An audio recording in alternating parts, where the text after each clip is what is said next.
Hola, bienvenidos al tarotqueayuda.com. Como bien sabéis, mi nombre es Noemi y vamos a realizar el pronóstico para todos los nativos del signo de Leo, la semana que comprende del 14 de diciembre al 20, ambos días inclusive. Bien, Leo, es una semana que sobre todo va a ser súper dulce hacia finales de ella. Entre lo que es jueves, viernes, aparecen grandes éxitos, sobre todo en el aspecto sentimental. Nos hablan de relaciones que se asientan, nos indican las cartas de que esas palabras que en cierta manera necesitábamos para cercionarnos de que nuestra relación estaba marchando al 100%, pues bueno, van a estar ahí, las vamos a oír, nos las van a regalar.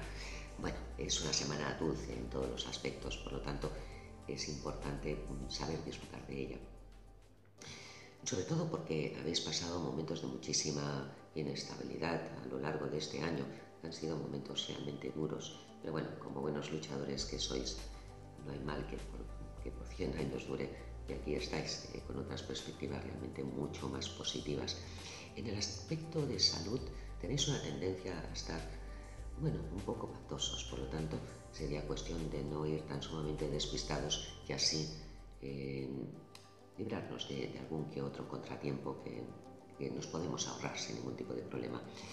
A nivel económico hemos estirado un poquito más el brazo que la manga, por lo tanto vamos a ser un poquito precavidos con la parte económica y habrán tiempos mejores donde podamos disponer de otra forma muy diferente.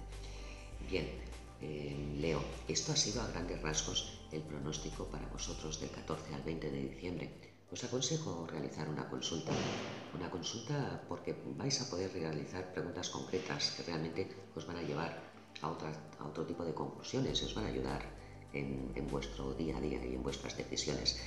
Para poder realizar lo que es la consulta tenéis de llamar al 932425268 si tan solo queréis hacer lo que es el seguimiento en tarotqueayuda.com.